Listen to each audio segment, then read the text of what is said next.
शुभकामनाएं, बहुत बहुत बधाई।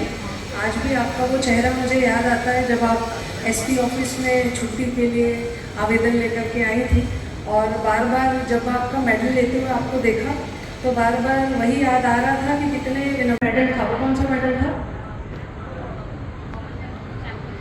कोई कॉमनवेल्थ चैम्पियनशिप का मेडल था, और वो मेडल पहनाते हुए पल भी मुझे याद है, उसकी एक फ़ोटो भी थी। तो बार बार वही याद आ रहा था। आज आपकी ये जो जीत है वो व्यक्तिगत तौर पे आपके लिए और हम सभी के लिए, पूरे प्रदेश के लिए, देश के लिए गौरव का विषय है। परंतु एक महिला होने के नाते, एक लड़की होने के नाते जो आपने जीता है, आप कई लोगों के सपनों को जी के आ रही हैं। जब कोई लड़की जीतती है तो वो अपने लिए नहीं जीतती, वो कई लोगों के लिए जी के आती है। तो आज ज्ञानेश्वरी वही करके आई है हम सभी के लिए। बहुत शुभकामनाएं आपको, और आने वाले समय में एशियन गेम्स है सितंबर में, उसके लिए भी बहुत शुभकामनाएं। ओलंपिक्स का भी,